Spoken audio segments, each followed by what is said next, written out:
Are we ready to proceed? Yes, Your Honor. Yes, Your Honor. You all need a couple minutes of time? We've already talked about it. Great. Sir, if you'll stand for a second. This is cause number F2500154, Style of the State of Texas versus, is it Marquise Conway? Marquise Conway. Okay, Marquise Conway. Mr. Conway, you are here charged with the offense of capital murder while remuneration. This offense is a capital felony. You've talked to your attorney about what's happening here today. Yes, ma'am. This case is set for a bond reduction hearing. What is the current bond, or is there a current bond? Current bond set at $2 million, Your Honor. Okay, all right.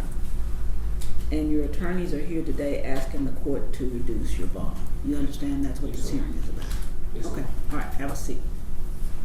Is the state ready to proceed? The state's ready, Your Honor. State may proceed.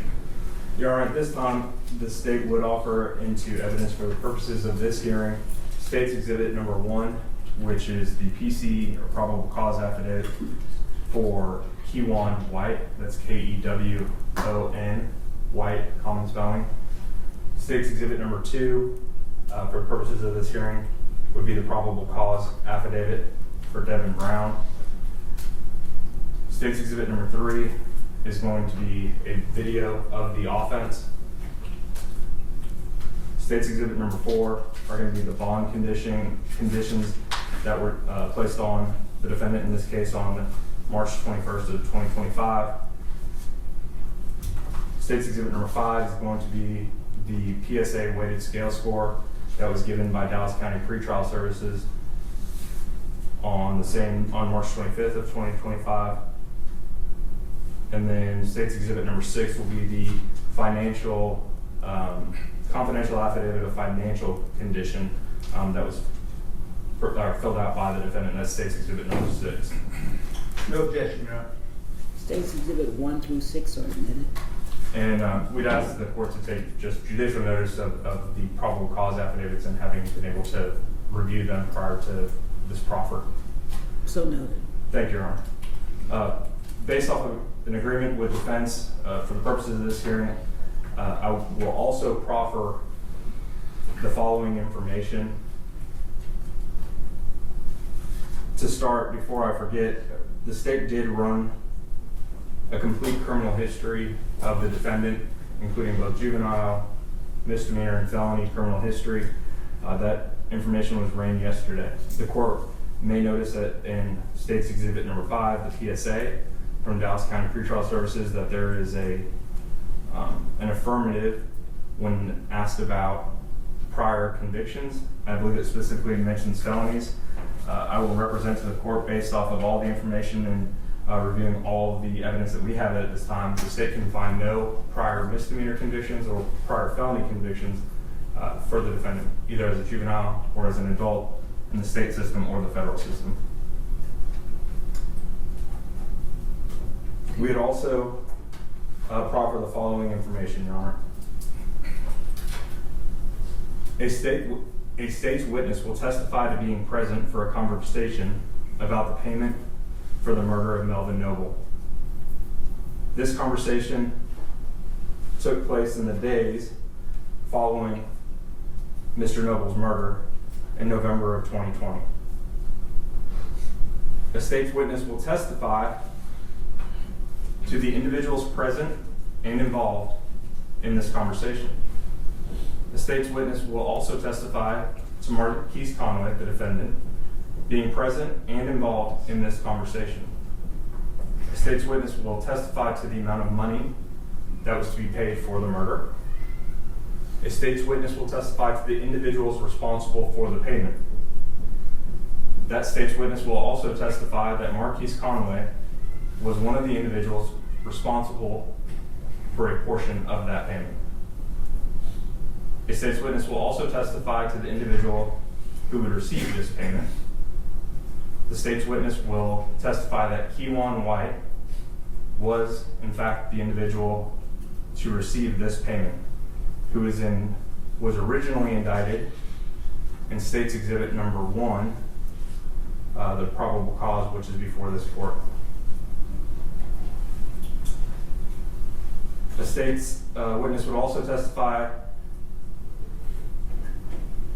that Keywan White, or to who shot and killed Melvin Noble. This witness would also testify to Keywan White being the individual who shot and killed Mr. Noble on November 11th of 2020. Again, this conversation took place in the days following Mr. Noble's murder.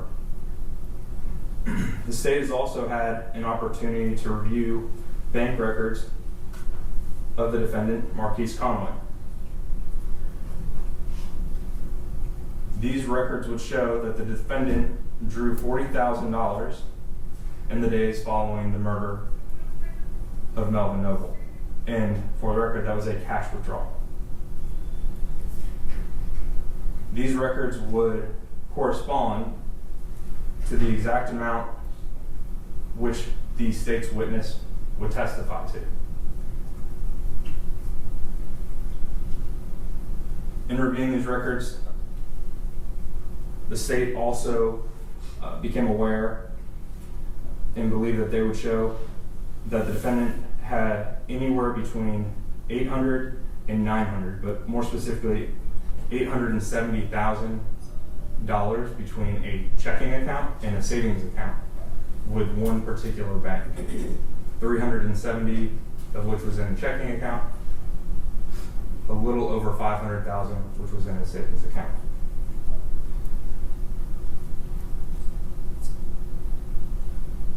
The state at this time would like to publish to the court what's been marked as State's Exhibit number 3, which is the video of the offense. Thank you, Your Honor. Now, before that's published, could I just address something with the prosecutor and their proffer? Sure. So it's clear from the record that, as he recited, the state's witness, his proffer is, that's just one witness. Correct, Your Honor. Not multiple witnesses. And that I don't recall if a specific in the proffer was when the date that this witness purported to hear this conversation. I do not have the specific date written down, but I know it was in the days following the offense. We do have evidence of when this could have taken place based off of cell phone data of when the defendant was in another state and then when he came back to Texas. So we believe we have a time frame. As far as the exact date, I do not have at this time. Anything else, Mr. Chair? No, Your Honor. Permission to publish, Your Honor. Yes. Y'all want the lights off? It's at the court's discretion. Oh. And Your Honor, this is, just for context, this is approximately noon on I-35 heading northbound. This video is taken from a Kroger 18-wheeler, and this is heading north I-35 into downtown Dallas on noon on November 11, 2020.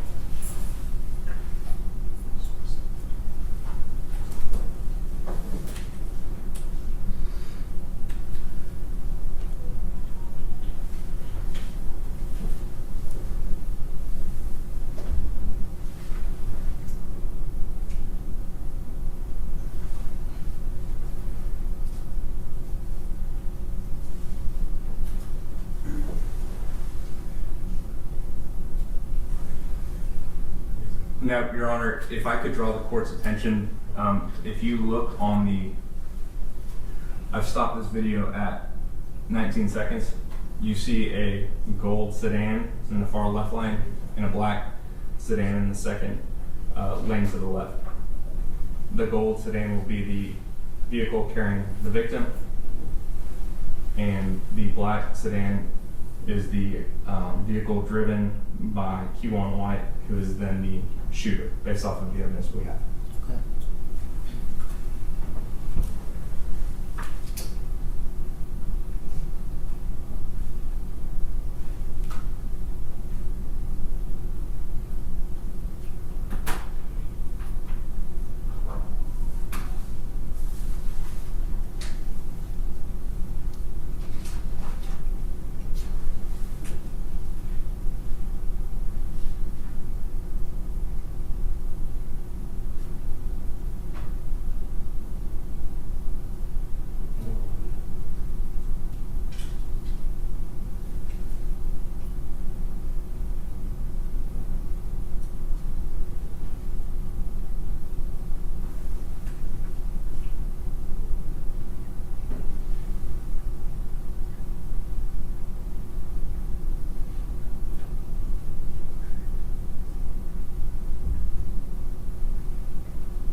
Your Honor, I'm going to stop this at 1 minute and 37 seconds. The victim does not return into the frame.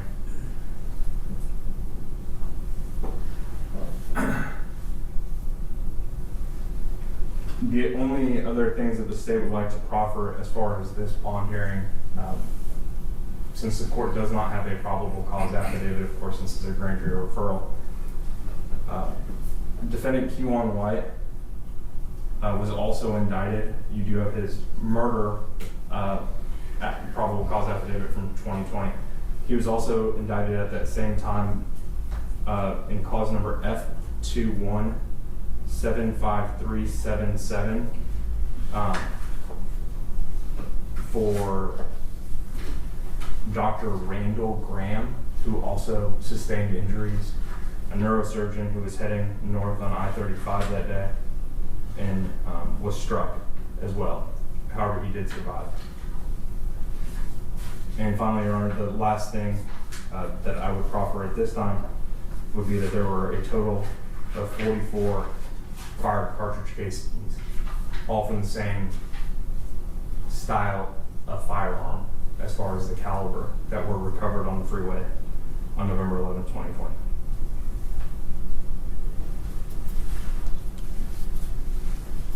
And at this time, Your Honor, state the rest. The defense. Judge, this time we call Ms. Alexander to the stand.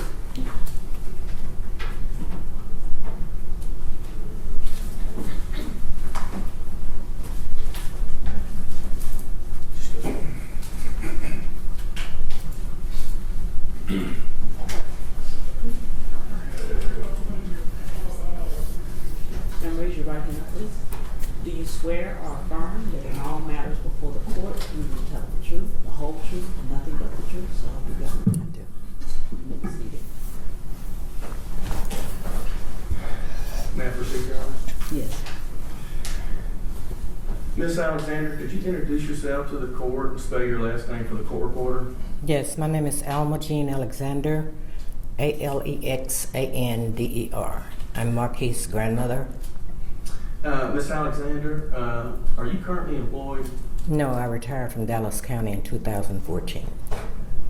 Now, when you tell the judge you retired from Dallas County in 2014, what was your occupation? Deputy clerk.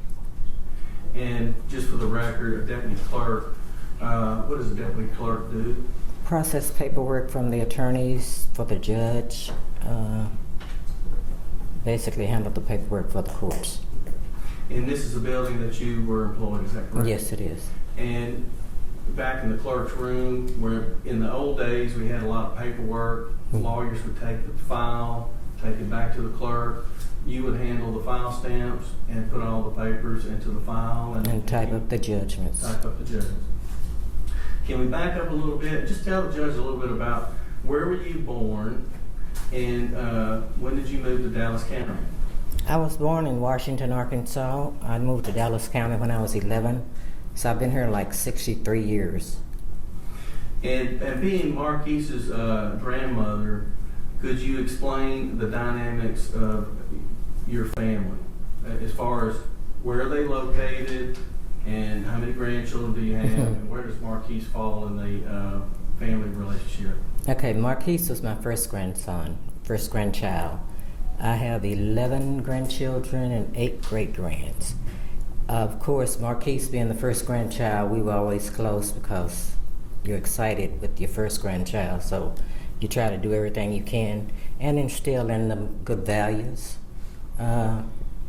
He's been a godsend to a lot of his family members. He helps everybody in the family.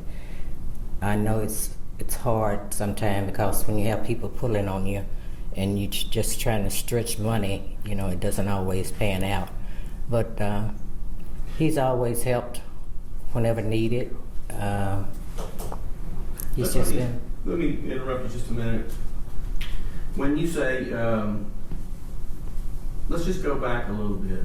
Did he go to public schools here in Dallas County? Yes, he did. Was he born and raised here in Dallas County? Yes, yes, he was. And does he currently work here in Dallas County? Yes, he's an entertainer. Okay, and as an entertainer, so we can explain to the court, what type of entertainment does he do? Music. And has he done well in his music career? Yes. And in the music career, you have a persona, is that correct? Yes. Okay. And it's a persona out there for your career is different within the family fold, is that right? Right.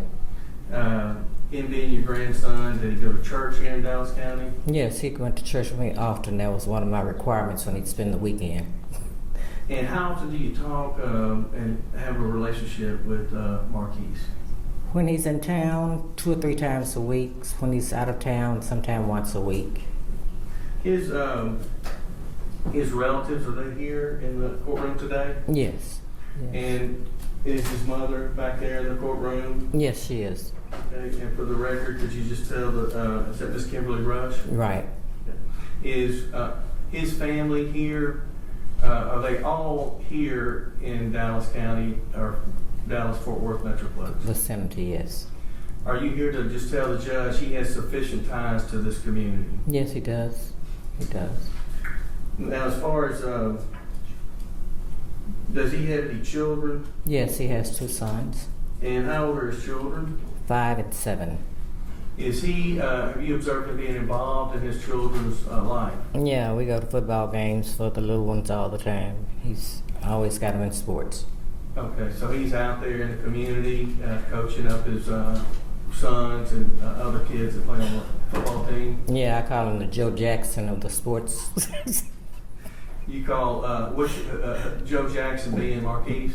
Yeah. Joe Jackson was Michael Jackson's father. You know how he pushed them to be great and good. So I said that's what he's trying to do with his boys. I'm glad you cleared that up. There's other Joe Jacksons, but yes, I can get that Joe Jackson would be well involved in his family. Yeah. So you're telling the judge he's from Dallas County, significant ties, and he's involved with his family. As far as you're aware that he is been arrested for this charge Yes. of payment for hire for a murder.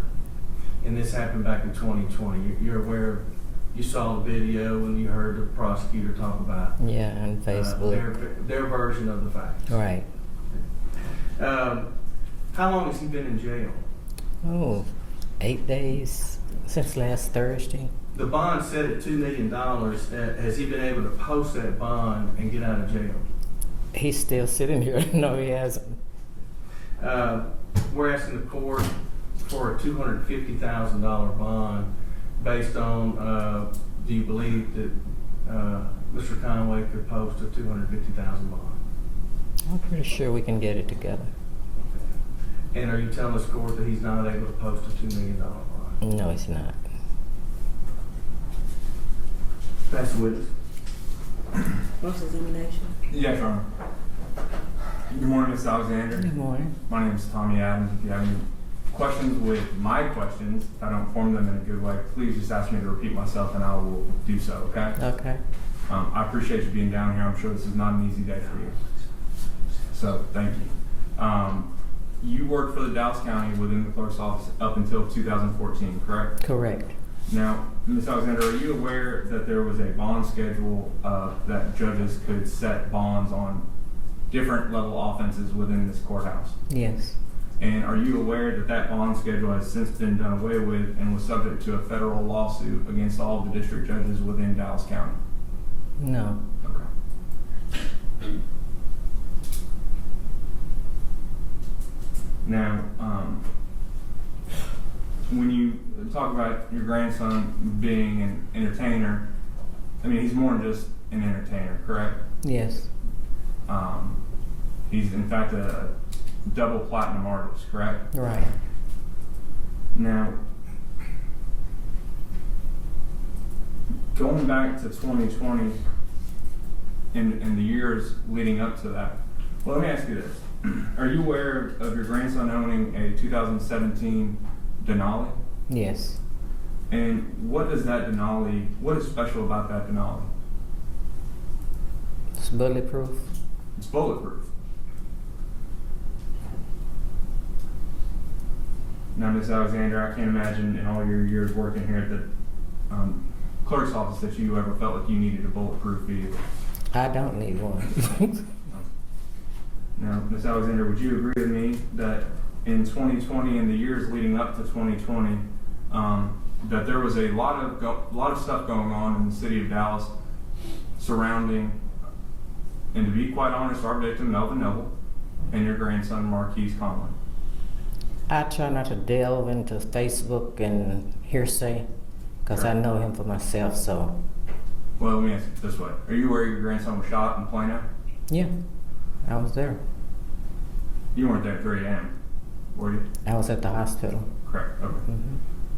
Hmm. But you would agree with me that even if you're not on Facebook, I mean, this stuff was on TMZ. I think your grandson even did a interview on TMZ with those folks on live TV about this. So you're aware that there was a back and forth going on in this city involving your grandson as well as Mr. Noble, the complainant in this capital murder case. You're aware of that at least, right? Yes, somewhat. Okay. Is that the reason your grandson felt the need to get a bulletproof Denali? No, he felt the need because people are jealous and you don't know who's gonna do what, when or where.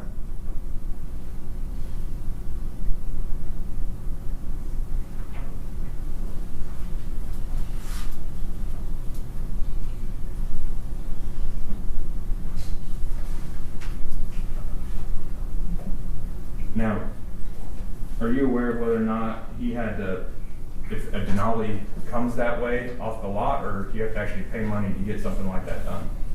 I have no idea how it happened, where it happened, why it happened. I just know he had it. Sure. And as far as your grandson being in custody for approximately 8 days, defense asked you initially how long he'd been in jail and if he was able to make a $2 million bond. And your initial answer was, no, he hasn't.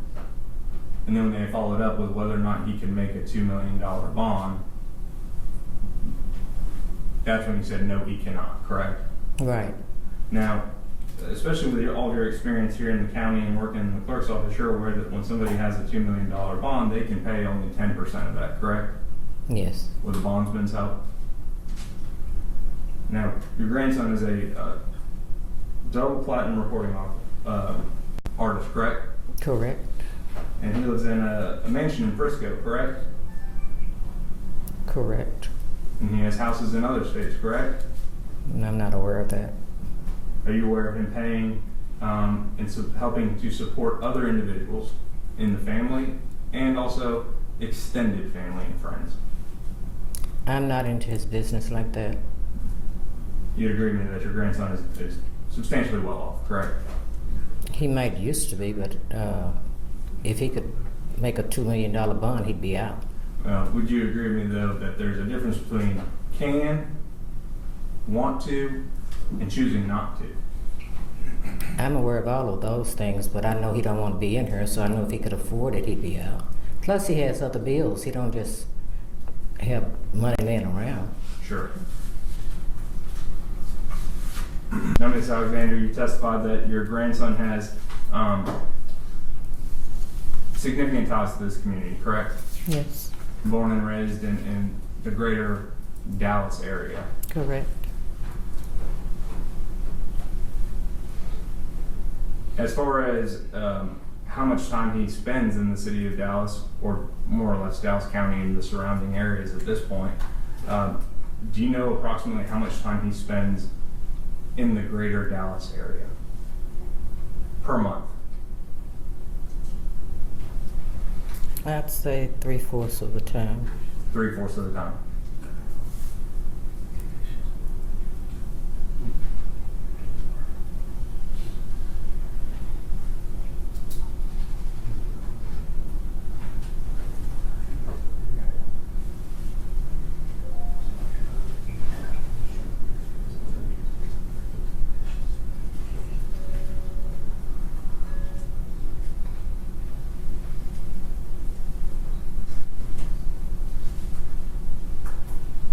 Now, just as far as his ability to travel and nature of that, like planes and getting around, you're aware that he travels quite a bit via private jet, commercial, all of that, correct? Yes.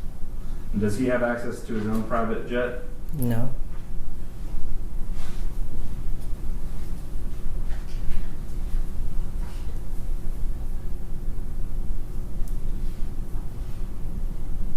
Do you know approximately how often he does fly private? No, I don't. But when he does that, he would be having to pay for those bills as well, correct? Correct. Do you agree with me that flying private is not the cheapest thing in the world to do? Yes.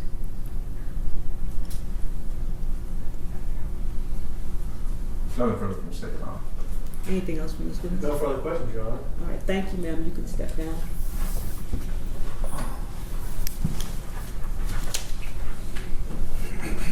You have another witness?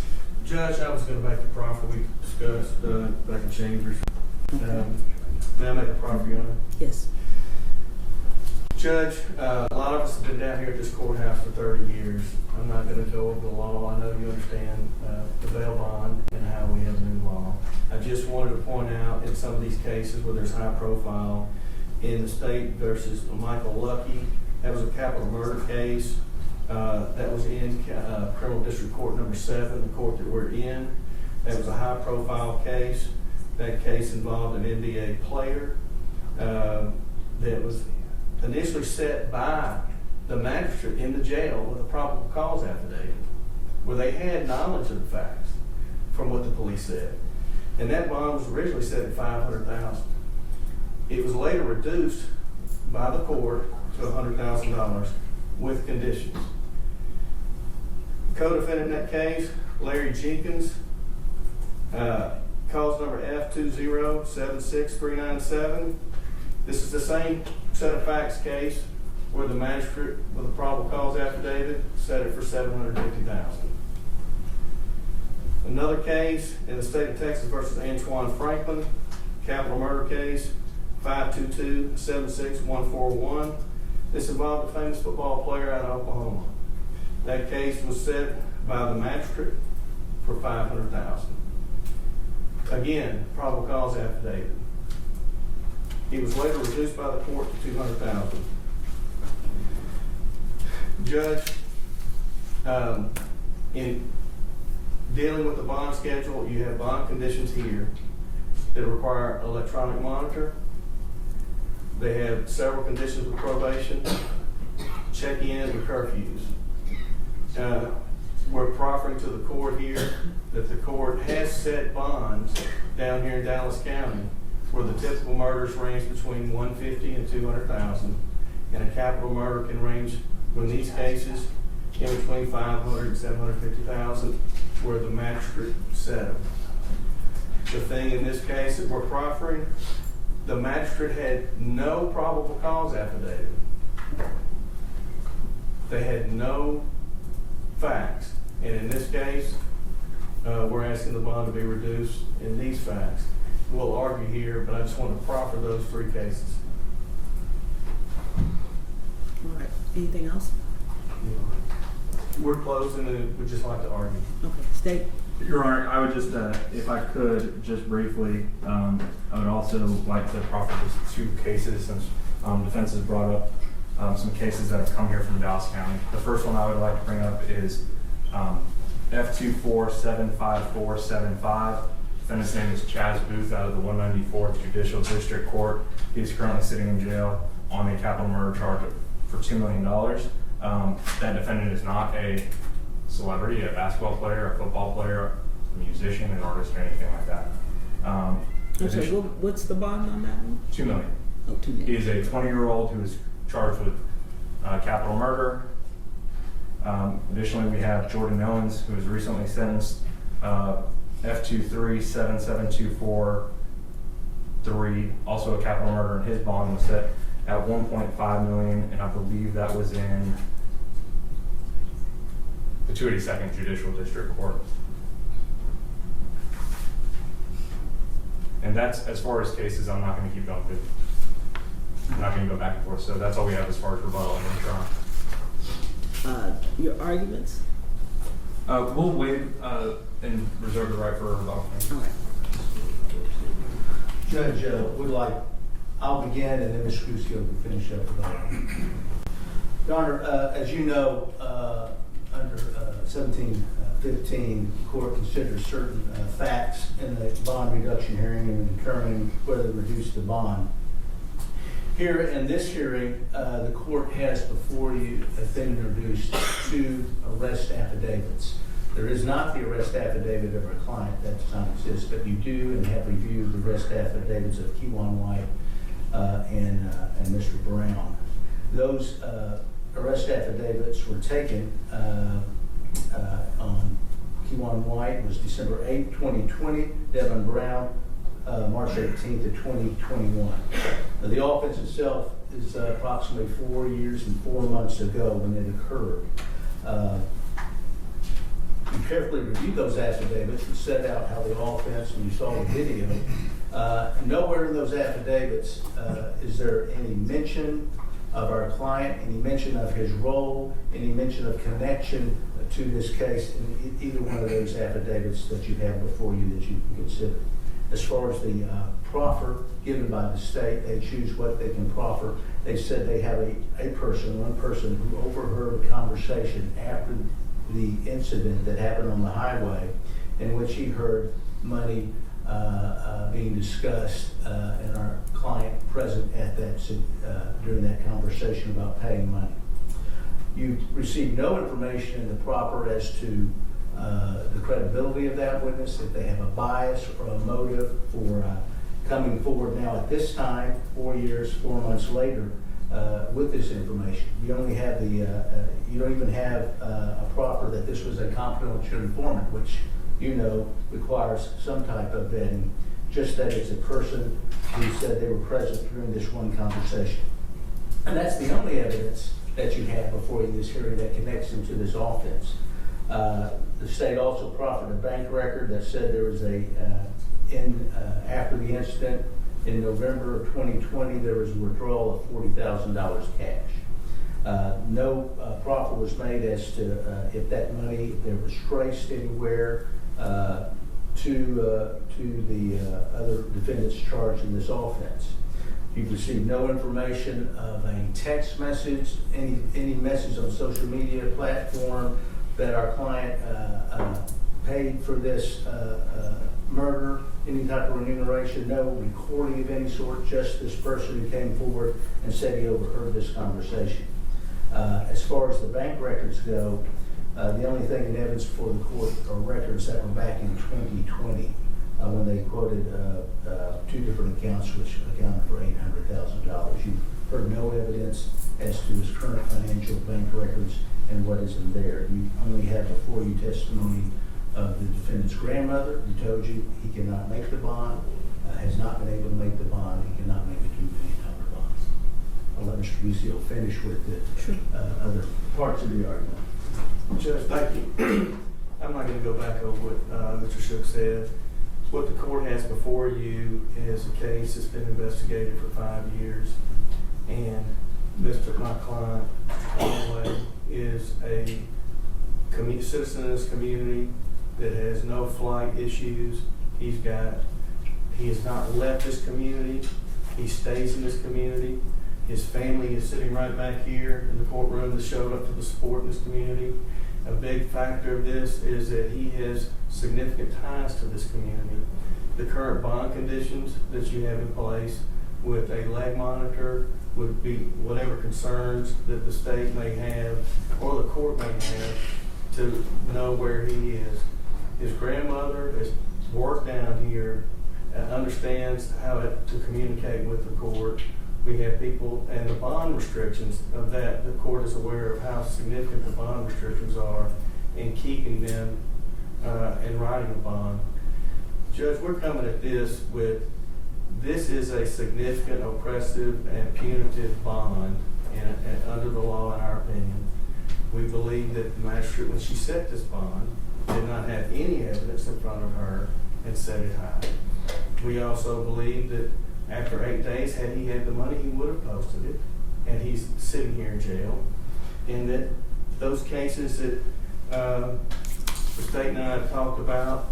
The court is well aware of a wide range that you have, but given these facts that Mr. Shook went over with no corroboration, we don't know anything about their case, this witness, who they are, the court doesn't. And given the facts presented, we're asking you to reduce this bond to an appropriate amount where he can abide by the conditions and come to court and we can fight this case. Okay, thank you. State? Yes, Your Honor, just briefly. In regards to an individual's ability to pay the bond, Ms. Alexander testified specifically that she is not involved in her grandson's business and doesn't keep up with his financial stuff. So she really was not in a position to testify what he can and what he cannot afford.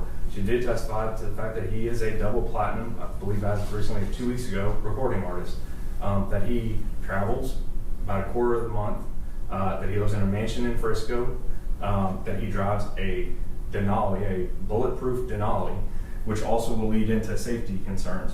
So the only thing that the court has as far as ability to pay or not to do it, or not having an ability to pay this bond, is the bank records which I've proffered to the court, as well as his own grandmother saying that he's a successful artist living in a mansion up in Frisco that flies on private jets and travels. The important thing about the Denali is not just the fact of the cost and all of that, but it's the fact that when we're talking about safety concerns for the community, and one of the factors that the court should take into consideration is, if this individual were to get out, is there a viable safety concern? The fact that the defendant has a bulletproof vehicle and drove one at the time and was arrested in it 8 days ago, that should tell you all you need to know. And that's not just based off of pure jealousy. Your Honor has been doing this long enough to know that is based off of something much greater than just pure jealousy. As far as safety circumstances for the community, this is, as defense has stated, a very high profile case. And this defendant is very well known, not only locally, not only in the state, but nationally and internationally. The fact that this individual has the means and the resources and the reach to get to witnesses is a true concern that the court should also take into consideration. And that this was part of a bigger thing that was going on in 2016, 17, 18, 19, 20, culminating in the death of Melvin Noble. The circumstances surrounding it are not only the offense in itself, but the circumstances building up to Mr. Noble's death. And Your Honor, I didn't want to go back and forth with the defense on proffering cases of bonds and $2 million and $3 million bonds, but the truth is, this is a capital murder for remuneration. And the defendant is charged with paying other individuals to take another human life. And he has the financial means and the reach to do it. In fact, I think it's important that there was another victim. This was at noon on I-35 leading into downtown Dallas. 44 fired cartridge casings. Who knows how many others were knocked away by the cars that kept driving by. Melvin Noble was hunted down on November 11th in 2020, a beloved son of Dallas. It could have been so much worse, and that's a terrible thing to say when it's a capital murder for remuneration, where he has paid another man to hunt down and kill somebody in broad daylight. Your Honor, based off of all the testimony and the facts that have been presented in this court, we'd ask that you leave the bond where it is at, currently at $2 million. All right, let me have the exhibits, and then if you all will give me about 10 minutes, I'll respond.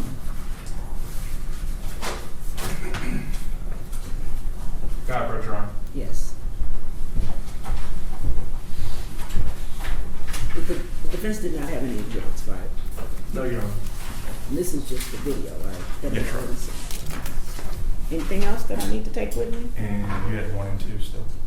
Yeah, that's that. Thank you. All right.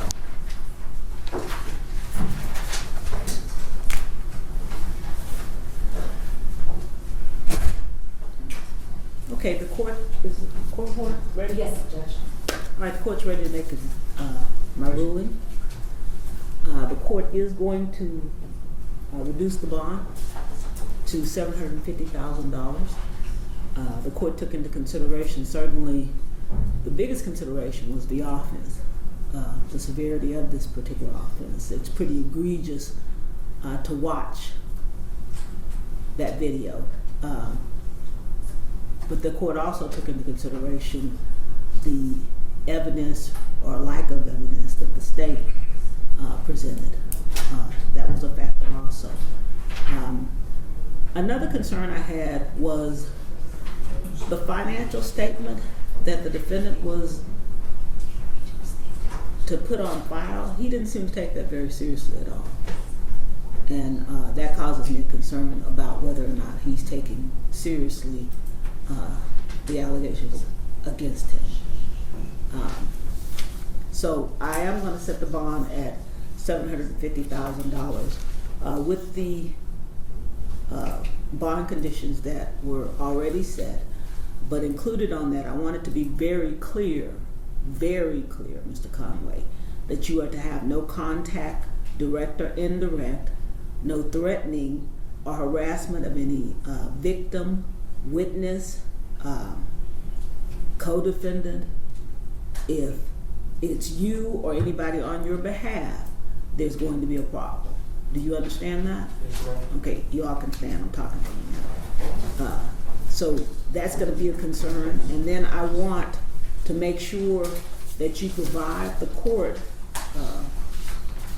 with correct information regarding your person of contact, because basically this affidavit seemed to be your way of saying, forget y'all. I don't want you to open your mouth.